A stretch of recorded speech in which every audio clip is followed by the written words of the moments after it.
안녕하십니까. 세상 읽어주는 남자 이상훈입니다. 오늘은 파운드리의 차세대 공정 중 핵심으로 꼽히는 3나노 공정에 대해서 한 말씀 드리겠습니다. 이 대만 디지타임스에 눈에 띄는 기사가 났습니다. 이 TSMC가 이 3나노 공정 개발이 예상보다 더뎌지고 있다는 것입니다. 사실 대만 디지타임스는 최대 주주가 TSMC입니다. 기본적으로 TSMC에 대한 부정적 톤의 기사를 거의 내보내지 않습니다. 기사가 나가더라도 이 삼성을 물고 들어와서 비꼰 기사를 씁니다. 아니나 다를까 오늘 기사에서도 이 TSMC만 거론하면 될 텐데 이 삼성과 TSMC가 공이 3나노 개발에 병목 현상, 어려움을 겪고 있다고 썼습니다. 개인적으로는 물타기 기사로 보였는데요. 사실상 TSMC가 3나노 개발에 진척이 더디다는 소식을 쓰려니 삼성을 물고 들어왔다고 느꼈습니다. 일단 내용을 보면 TSMC가 2020년 말까지 구축하기로 했던 3나노 기술용 미니 라인을 가동하지 않았고, 그래서 당초 신년인 2021년에 이 3나노 공정을 완료하고 2022년 하반기 3나노 칩을 양산하겠다는 계획이 밀릴 수 있다는 게 기사의 뼈대입니다. 그러면서 디지타임스는 삼성도 지금 3나노 공정 개발에서 중대한 문제를 겪고 있다고 밝혔습니다. 하지만 중대한 문제의 내용은 언급하지 않았습니다. 그 결과 삼성, TSMC 모두 3나노 칩 양산 시기가 이 당초 계획보다 1분기 정도 뒤로 연기될 수 있다고 봤습니다. 이 사실 3나노 공정은 삼성이나 TSMC의 공이 너무나도 중요한 공정입니다. 7나노, 5나노를 잇는 주력 공정이 될 것으로 예상되는 게 바로 3나노 공정인데요. 왜냐하면 3나노 공정부터 이 트랜지스터의 구조가 바뀌기 때문입니다. 이 변곡점에 서 있는 공정이라는 의미입니다.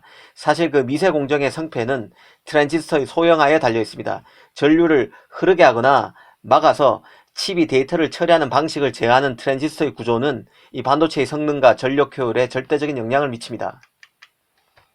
그런데 트랜지스터에서 가장 중요한 부분이 게이트인데요. 이 게이트에 전압을 가하면 게이트와 맞닿아 있는 채널이 전기의 길을 열고 이 반대의 경우 전류를 차단합니다. 이 반도체의 성능은 게이트와 채널에서 누설 전류를 얼마나 줄이고 효율적으로 관리하느냐에 달려 있습니다.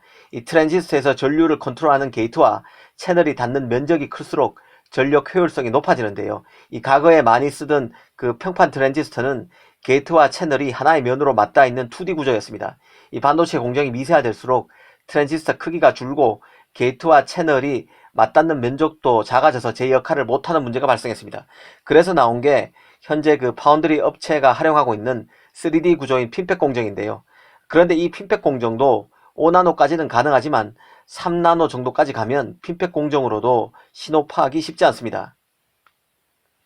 이런 기술적 난간 때문에 3나노부터는 게이트 올 어라운드 GAA 공정으로 가야 한다는 게 업계의 대체적인 판단입니다. 바로 게이트와 회로의 접촉 면적을 늘리기 위한 해법으로 게이트 올 어라운드 공정이 나왔다고 보시면 됩니다.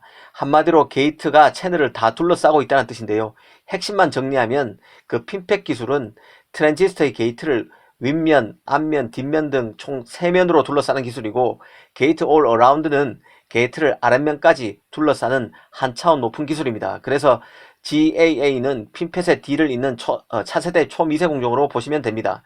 그런데 주목할 것은 TSMC, 삼성이 3나노부터 모두 게이트 올 어라운드를 쓰지 않는다는 점입니다. 삼성은 이미 게이트 올 어라운드 공정 개발을 끝내고 3나노부터 활용하는 반면 TSMC는 3나노까지는 이전대로 핀펫을 활용하고 2나노부터 게이트 올 어라운드를 활용한다는 보관입니다. 이 TSMC로서는 트랜지스터 구조를 완전히 바꾸면 팹리스가 새로운 설계를 해야 하는 부담이 있는 만큼 팹리스의 부담을 줄여주는 차원에서 3나노까지 핀펫을 활용하는 것으로 보입니다.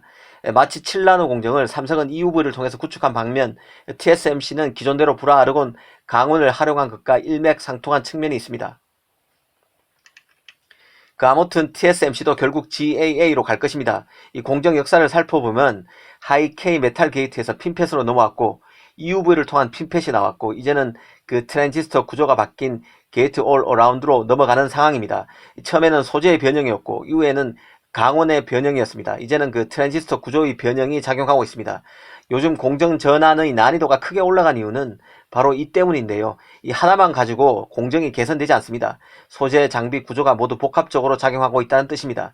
이는 삼성과 TSMC의 5나노 이하 수주 경쟁이 흥미진진한 이유이기도 합니다. 어찌됐든 삼성은 게이트 올 어라운드 공정에서 가장 앞서가고 있습니다.